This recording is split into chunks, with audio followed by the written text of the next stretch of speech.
பட்டாசுன்னு ஒரு படம் ரிலீஸ் ஆகிருக்கு, அந்த படம் போய் பார்த்துட்டு வா அப்படின்னாரு. அவ்வளோதான் சொன்னார். நான் ஒரு நாள் படம் பார்த்தேன். படம் பார்த்துட்டு எனக்கு படம் பிடிக்கல. யோ நான் படம் வந்து பெரிய சூப்பர் டூப்பர் ஹிட், அந்த படத்தை வந்து பிடிக்கலன்னு சொல்கிற அப்படின்னாரு. ரிவ்யூ வைஸ் அந்த படத்தை வந்து கொஞ்சம் இன்னைக்கு கங்குவா, அன்னைக்கு மொட்டை சிவா கட்ட சிவா. ஆர்ஜே பாலாஜி நடிகர் இருக்காருங்களே, அவரை வந்து கோகுலோட படம் ஷூட்டிங்கில் நான் போயிருந்தேன், இந்த சிங்கப்பூர் சலூன்.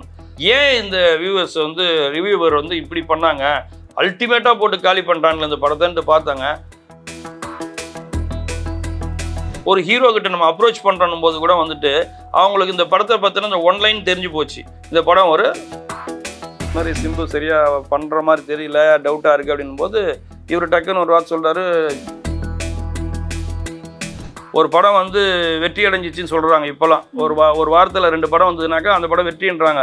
அவங்க வெற்றி அடைஞ்சதுன்னு சொல்கிற படமே வந்து மொக்கையாக இருக்குது.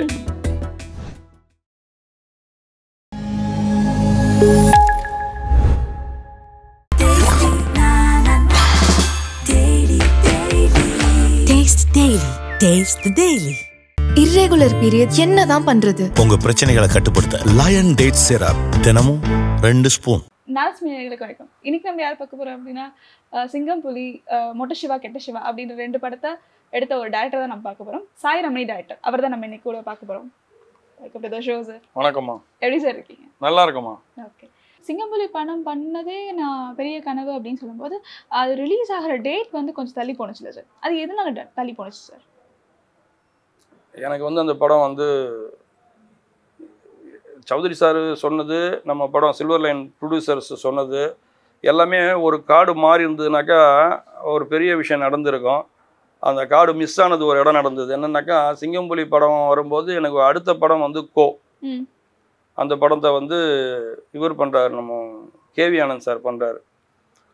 இந்த படத்தில் வந்து ஜீவா சார் இந்த படத்தில் டபுள் ஆக்ஷன் நடிக்கிறாரு. அப்போ வந்து கோ படத்தில் வந்து சிம்பு நடிக்கிறதா இருந்து அதுக்கப்புறம் மாறிட்டு அங்கே ஆப்ஷன் தேவைப்படுதுன்னும் போது கேவி ஆனந்த் சாரும் பாலசுப்ரமணியம் சாரும், என்னோட படத்தோட கேமராமேன் பாலசுப்ரமணியம் சார், அவங்க 2 பேரும் ஃப்ரெண்டு.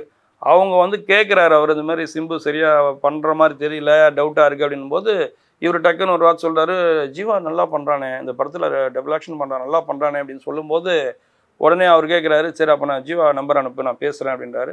அப்போ பேசுனாங்க. அந்த படம் வந்து கோ படமாக உருவாச்சு. பின்னால் அந்த படம் வந்து பெரிய வெற்றி அடைஞ்சிது. சௌத்ரி சார் என்கிட்ட என்ன சொன்னார், இந்த படத்தை வந்து கோ படம் வந்ததுக்கப்புறம் நீ அடுத்த படமாக அதை ரிலீஸ் பண்ணுன்னாரு. அப்போ நம்ம ப்ரொடியூசர்கிட்ட சொல்லும்போது ஏற்கனவே படம் டிலே ஆகிட்டுருக்கு, இப்போ ஒரு கேப் இருக்குது, இந்த நேரத்தில் படத்தை ரிலீஸ் பண்ணிடலாம், இன்னும் தள்ளி போச்சுன்னா இன்ட்ரெஸ்ட் கால்குலேஷன் பண்ணால் அதிகமாகுது, அதனால் வந்து நம்ம முன்னாடி பண்ணிக்கலாம் அப்படின்னாரு. சௌத்ரி சார் சொன்ன கணக்கு வந்து என்னென்னாக்கா அவருக்கு தெரியும் இந்த படம் வந்து இந்த டேட்டில் வரதை விட பின்னாடி வந்தால் நல்லா இருக்குன்னு சொல்லிட்டு என்னை வந்து நீ பின்னாடி வா, அவங்கள முன்னாடி அனுப்புனாரு. இவங்க ஒத்துக்கலை. அதனால் என்ன பண்ணுச்சு, நான் March 4 ரிலீஸ் பண்ணுறேன், 2011 4 மார்ச். அந்த டேட்டு வரும்போது பார்த்தோம்னாக்கா இங்கே எலெக்ஷன் நடக்குது, அதாவது ஸ்டேட் எலெக்ஷன் நடக்குது 2011. எக்ஸாம் +2 10th எல்லாமே எக்ஸாம் நடந்துகிட்டு இருக்குது மார்ச் மாதம். இது இல்லாமல் வேர்ல்டு கப் நடக்குது. அந்த வருஷம் வந்து வேர்ல்டு கப் இந்தியா தான் அடிச்சுது. இந்த கேப்பில் வந்து இந்த படம் ரிலீஸ் ஆகுது. அப்போ இந்த படத்தை வந்து பார்க்குற ஆடியன்ஸ் யாரான்னு பார்த்தாக்கா யூத் ஆடியன்ஸ், கிட்டத்தட்ட அந்த 18 வயசுலேருந்து 20 வயசுக்குள்ளே இருக்கிற 30 வயசுக்குள்ளே இருக்கிறவங்க தான் பார்க்கணும். அப்போ இந்த காலேஜுக்கு போகிறவன் படிக்கிற பசங்களாம் இந்த படத்தை பார்க்க முடியாத ஒரு காலகட்டம். எலெக்ஷன் நடக்குதுன்றதுனால நைட் ஷோ நிறைய ஊரில் வந்து கேன்சல் பண்ணிட்டாங்க. அப்போ வந்து இந்த பணம் எடுத்துகிட்டு போனால் பிடிப்பாங்க இல்லையா, பறக்கும் படை, அதனால் யாரும் அதிகமாக தேட்டருக்கு போகிற மாதிரி வர மாதிரி சூழ்நிலை இல்லாத காலகட்டம். இதெல்லாம் தாண்டி 2 ஷோ வந்து கிரிக்கெட்டால் மாட்டிக்கிச்சு. இப்போது சௌத்ரி சார் சொன்ன ஒரு ஐடியா இருக்குது பாருங்கள், நீ வந்து தள்ளி வாயான்னு இருப்பார். அப்போது எனக்கு அடுத்து என்னோட 50வது நாள் படத்தை ரிலீஸ் பண்ணி 50வது நாள் ஆகும்போது கோ வருது. கோ வந்து கரெக்டாக வந்து மே மாதம் வருது. அப்போ இந்த எல்லாமே முடிஞ்சு போச்சு, எலெக்ஷன் முடிஞ்சிடுச்சு, கிரிக்கெட் முடிஞ்சிடுச்சு, எக்ஸாம்ஸ் முடிஞ்சிடுச்சு, கோ ரிலீஸ் ஆகுது. அப்போ கோவுக்கு வந்து நல்ல ஒரு டேட்டு கிடைச்சிது. எல்லாமே வந்துட்டு ஒரு படம் வெற்றி படமாக எடுக்கிறன்றதை வந்து நம்ம கையில் மட்டும் கிடையாது, கூட வர படங்கள். ஒரு படம் வந்து வெற்றி அடைஞ்சிச்சின்னு சொல்கிறாங்க இப்போலாம். ஒரு வாரத்தில் 2 படம் வந்ததுனாக்கா அந்த படம் வெற்றின்றாங்க. அவங்க வெற்றி அடைஞ்சதுன்னு சொல்கிற படமே வந்து மொக்கையாக இருக்குது. அப்போது ஏன் இது வெற்றி அடைஞ்சதுனாக்கா இது கூட வந்த இன்னொரு படம் அதை விட மொக்கையாக இருக்குது, அவ்வளோதான். அந்த மாதிரி இருக்கிற காலகட்டத்தில் நம்ம ஒரு நல்ல படம் எடுத்தால் கூட வர படங்கள் இருக்குது, நம்ம ரிலீஸ் பண்ணுற டேட்ஸ் இருக்குது. இது எல்லாம் சேர்ந்து தான் வந்து ஒரு படத்தை வந்து பெரிய வெற்றி அடைகிறதுக்கும் ஒரு ஆவரேஜ் வெற்றி அடைகிறதுக்குமான வித்தியாசத்தை கொடுக்குது. அந்த படம் லேட் ஆனதுக்கு காரணம் வந்து ஃபினான்ஷியலாக அந்த படம் நம்ம ஆரம்பித்து முடிக்கிறது கொஞ்சம் தான் ஆச்சு. ரொம்ப பெரிய ஒரு வித்தியாசம்லாம் இல்லை எனக்கு. அது குறுகிய காலத்தில் அந்த படத்தை நாங்கள் கொண்டு வந்துட்டோம் ரிலீஸுக்கு. இப்படி சிங்கம்புலி ஒரு பக்கம் நீங்கள் பண்ணி முடிச்ச அப்புறம் மொட்டை சிவா கெட்ட சிவா எப்படி சார் உங்களுக்கு வந்துச்சு அது அந்த வாய்ப்பு? மொட்டை சிவா கெட்ட சிவா படம் வந்து எனக்கு வாய்ப்பு கொடுத்ததுன்றது வந்து 100% வந்து ஆர்பி சௌத்ரி சார் தான். ஏன்னா அவர் வந்து என்னை அவரே ஒரு தடவை ஃபோன் பண்ணி கூப்பிட்டு இது மாதிரி ஒரு படம் ரிலீஸ் ஆகிருக்கு, பட்டாசுன்னு ஒரு படம் ரிலீஸ் ஆகிருக்கு, அந்த படம் போய் பார்த்துட்டு வா அப்படின்னாரு. அவ்வளோதான் சொன்னார். நான் ஒரு நாள் நைட் ஷோ வந்து கேசினோ தேட்டருக்கு போய் படம் பார்த்தேன். படம் பார்க்கும்போது படம் தேட்டரில் வந்து நல்ல ஃபுல்லு படம், க்ரௌடு இருந்தாங்க. படம் பார்த்துட்டு எனக்கு படம் பிடிக்கல. என்னடா இது இந்த படம் இருக்குது, கொஞ்சம் ஓவராக இருக்குது, இந்த படத்தை போய் பண்ண சொல்கிறாரு, பார்க்க சொல்கிறாரு அப்படின்னு சொல்லிட்டு ஒரு நாள் தள்ளி சாட்டர்டே நைட்டு படம் பார்த்தா நான் மண்டே தான் போய் அவரை நேரில் மீட் பண்ணி சார் எனக்கு படம் நல்லா தான் இருக்கிற மாதிரி இருக்குது, ஆனால் எனக்கு என்னவோ இது ரொம்ப ஹெவியாக இருக்குது சார் படம், எனக்கு இந்த படம் கொஞ்சம் பிடிக்கல சார் அப்படின்னேன் நான். நான் படம் வந்து பெரிய சூப்பர் டூப்பர் ஹிட், அந்த படத்தை வந்து பிடிக்கலன்னு சொல்கிற அப்படின்னாரு. இல்லை சார் எனக்கு பார்க்கும்போது எனக்கு டயலாக் ரொம்ப புரியல சார், ஓரளவுக்கு புரிஞ்சவரையிலையும் பார்க்கும்போது எனக்கு இப்படி தான் சார் தெரிஞ்சுது அப்படின்னேன். சரி ஓகே, அது ரைட்ஸே கிடைக்கல, நீ வந்து படமே பிடிக்கல அப்படின்றாரு. சரி சார்ன்ட்டு போயிட்டு அதுக்கப்புறம் ஃப்ரெண்ட்ஸுக்கிட்ட 2-3 பேர்கிட்ட சொல்லும்போது இல்லை அந்த படம் நல்லா போயிட்டுருக்கு அப்படின்னாங்க. சரி மறுபடியும் வந்துட்டு ஒரே வழி இவர்கிட்ட இதை தான் சொல்லணும்னு சொல்லிட்டு வந்து பார்த்தேன். சார் எனக்கு கொஞ்சம் டயலாக் சரியாக புரியல, அதனால் அப்படி சொல்லிட்டேன். இப்போ 2வது தடவை பார்த்தேன் சார், படம் ரொம்ப நல்லா இருக்குது சார் அப்படின்னு. ஏன்னா வர வாய்ப்பை வந்து எப்படி மிஸ் பண்ணுறதுன்ட்டு. அதுக்கப்புறம் அந்த படத்தை வந்து ஒரு லாரன்ஸ் மாஸ்டரை கூப்பிட்டு அந்த படத்தை காமிச்சார். மாஸ்டரும் படம் பார்த்தாரு. இன்னொரு படம் போட்டு கன்னட படம் ஒன்று காமிச்சோம். அந்த 2 படமும் அவருக்கு இதுவா அதுவா அப்படின்ற மாதிரி இருந்தது. நான் தான் இந்த படம் பண்ணால் நல்லா இருக்குன்னு சொல்லி அவருக்கு சொன்னேன்.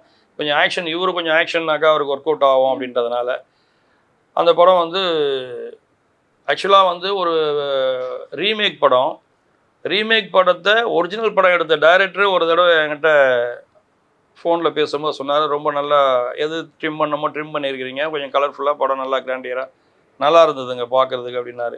இதை விட ஒரு கிரெடிட்ன்றது படம் எடுத்த அந்த டைரக்டர் என்னை பார்த்துட்டு அந்த படம் நீங்கள் நல்லா நீட்டாக பண்ணியிருக்கீங்கன்றது எனக்கு கிடைச்ச மிகப்பெரிய ஒரு கிரெடிட்டாக நான் எடுத்துக்கிட்டேன்.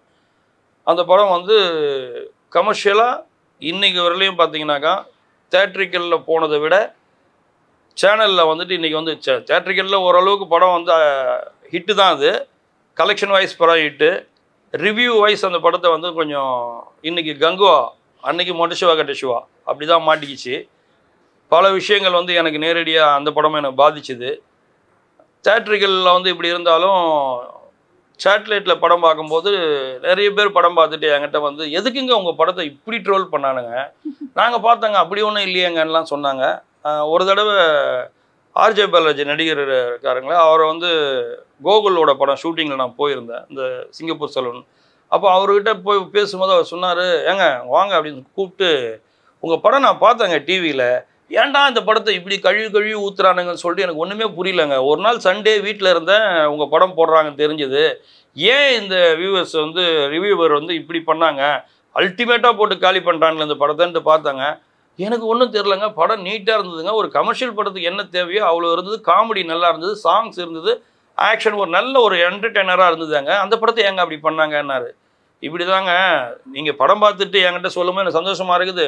படம் பார்க்காமலே இருக்கிற நிறைய ஹீரோஸுக்கும் எல்லாருக்கும் போய் சேர்றது என்னன்னாக்கா அந்த 1 மினிட் ரிவ்யூ போய் சேர்ந்துடுது. இதுவா மொட்டை சிவா கெட்ட சிவா மொக்க, இதுவா அது ஒன்றுமே இல்லை, அது வேஸ்ட்டு, இப்படி சொல்கிற விஷயங்கள் ஈஸியாக பரவுறதுனால ஒரு ஹீரோ கிட்ட நம்ம அப்ரோச் பண்ணுறோம் போது கூட வந்துட்டு அவங்களுக்கு இந்த படத்தை பற்றின இந்த 1 லைன் தெரிஞ்சு போச்சு, இந்த படம் ஒரு ஃப்ளாப்பு அப்படின்னு சொல்லிட்டு. இப்போ ஆர்ஜே பாலாஜி என்கிட்ட சொன்ன மாதிரி இந்த படம் பார்த்தாங்க, உங்கள் படத்தில் வந்து ஒரு கமர்ஷியல் படத்துக்கு என்ன தேவையோ அது இருந்ததுன்றதை அவர் சொன்னார். இந்த மாதிரி ஹீரோக்கள்லாம் படம் பார்க்க முடியாமல் போகிறதுக்கு காரணமே இந்த ரிவ்யூவர் அந்த விஷயங்கள் சொன்னது தான். மொட்டை சிவா கெட்ட சிவா பொறுத்தவரையிலையும் நான் இன்னமும் பெருமைப்பட்டுக்கிறது என்னன்னாக்கா, இந்த படத்தை வந்து ஹிந்தியில் டப் பண்ணாங்க. ஹிந்தியில் டப் பண்ணும்போது அந்த படம் வந்து அங்கே வந்து ஒரு ஆர்கே துகள்னு ஒருத்தவங்க வாங்கி ரிலீஸ் பண்ணாங்க. கலர்ஸ் சேனலில் டிஆர்பி நல்லா இருக்குன்னாங்க. நிறைய தடவை அந்த படம் வந்து ரிப்பீட்டடாக போட்டுட்டு இருந்தாங்க. இங்கே எப்படி சன் டிவியில் ரெகுலராக போடுறாங்களோ அந்த மாதிரி அங்கேயும் வந்து ஹிந்தியில் அந்த படத்தை போட்டுகிட்டே இருந்தாங்க. அதை தாண்டி யூடியூப்பில் பார்த்தேன் நான். அந்த யூடியூப்பில் பார்த்தோம்னாக்கா 198 மில்லியன் வியூஸ்ன்னு போட்டுருந்தது. கிட்டத்தட்ட 19 கோடியே 80 லட்சம் பேர் அந்த படத்தை யூடியூப்பில் பார்த்துருக்காங்க. அந்த படத்தை எப்போ பார்த்துருக்காங்க நிறைய பேர்னு சொல்லி பார்த்தோம்னா, அந்த கொரோனா டைமில் எல்லாம் வீட்டுக்குள்ளே முடங்கி கிடக்கும்போது நிறைய படங்கள் இது போல் பார்த்துருக்காங்க. அதில் இந்த படத்தையும் ஏசிபி சிவா டைட்டில் வச்சு பண்ணியிருக்காங்க. இது ஒரு சேனலில் மட்டும் 198, இன்னொன்றுத்தில் 54, இன்னொன்றுத்தில் 48 ஒரு 2-3 சேனலில் அவங்கள தான் அந்த கம்பெனி தான் திரும்ப திரும்ப போட்டிருக்காங்க. அப்படி பார்க்கும்போது அதில் ரிவ்யூஸ்லாம் இருக்கும் இல்லையா? இப்போ இவங்க ரிவ்யூ கொடுத்தாங்கல்ல, இந்த ரிவ்யூ கொடுத்ததுக்கும் அந்த படம் பார்த்துட்டு ரிவ்யூ கொடுத்ததுக்கும் ஓப்பனாக தான் இருக்குது யூடியூப்பில். நான் சொல்கிறது பொய் கிடையாது. எடுத்து பார்த்தோம்னா ரொம்ப சந்தோஷமாக இருந்தது. ஒரு பப்ளிக்காக படம் பார்த்த ஆடியன்ஸ் இந்த படத்தை என்ன கணக்கில் வச்சுருக்கான்னாக்கா, படத்தை பார்த்த அத்தனை பேருமே வந்துட்டு அதில் பேட் ரிவ்யூன்னு இருக்கிற கமெண்ட்ஸுன்றது ரொம்ப கம்மியாகவும் 1-2 தான் வந்தது. மீது எல்லாமே வந்து படம் வந்துட்டு எக்ஸலண்ட்டு, நல்லா இருக்குது, சூப்பரு, தம்ஸ்அப் போடுறது, இப்படி வந்துட்டு ஏகப்பட்ட கமெண்ட்ஸை பார்த்தேன் நான். எல்லாமே பாசிட்டிவாக இருக்குது. அப்போது படம் பார்க்குற ஆடியன்ஸோட பல்ஸ் எப்படி இருக்குன்னாக்கா, ஒரு படத்தை என்டர்டெய்னராக தான் பார்க்குறாங்க. இந்த வெளியில் வந்து உடனே அவசரமாக இதை பற்றி ஏதோ ஒன்று பண்ணிவிட்டு ஓடி போகணுன்னு நினைக்கிறவங்க 1 மினிட்ல வந்து மொத்தமாக ஜோலியை முடிச்சிடுறாங்க. அப்படி முடிக்கிறதுல தான் மொட்டை சிவா கெட்ட சிவா ரிவ்யூவில் தான் பாதிக்கப்பட்டது தவிர படம் ரெவன்யூவில் பாதிக்கப்படலை. அந்த படம் தான் முதல் மாஸ்டருக்கு, ராகவா லாரன்ஸ் மாஸ்டருக்கு ஒரு ஆரர்லாம் எதுவுமே இல்லாமல் ஒரு ஃபுல் லென்த் படத்தில் பார்த்தீங்கன்னாக்கா எங்கேயுமே அந்த இதுவே இருக்காது. இப்போ சில படங்கள் அவர் நடிக்கிற படத்தில் கூட ஏதோ ஒரு இடத்துல வந்துட்டு அந்த ஃப்ளாஷ் கட்டில் எதுலையா ஒன்றத்தில் அந்த ஆரர் பேஸ்டு அந்த மூடு அது வரும் படத்தில். நீங்கள் மொட்டை சிவா கெட்ட சிவா பார்த்தீங்கன்னாக்கா ஒரு ரெகுலர் ஒரு அஜித் சார், விஜய் சார் படம் பார்க்குற மாதிரி ஒரு லுக்கு, அந்த படத்தோட ஃபுல் படமே வந்து உங்களுக்கு அப்படி தான் இருக்கும். ஆக்ஷன் ஹெவியாக இருக்கும். அதுக்கு காரணம் அது தெலுங்கு படத்தோட ரீமேக்கு. என்னால் முடிஞ்சது நான் கண்ட்ரோல் பண்ணேன், அவ்வளோதான் பண்ண முடிஞ்சது. மற்றபடி பார்த்தீங்கன்னாக்கா படம் வந்து ஒரு நீட்டான, அவரை வந்து ஒரு ரெகுலர் மாஸ் என்டர்டெய்னர் ஹீரோவாக மாற்றினது மொட்டை சிவா கெட்ட சிவா தான். இதுதான் அந்த படத்தோட ஹைலைட்டு.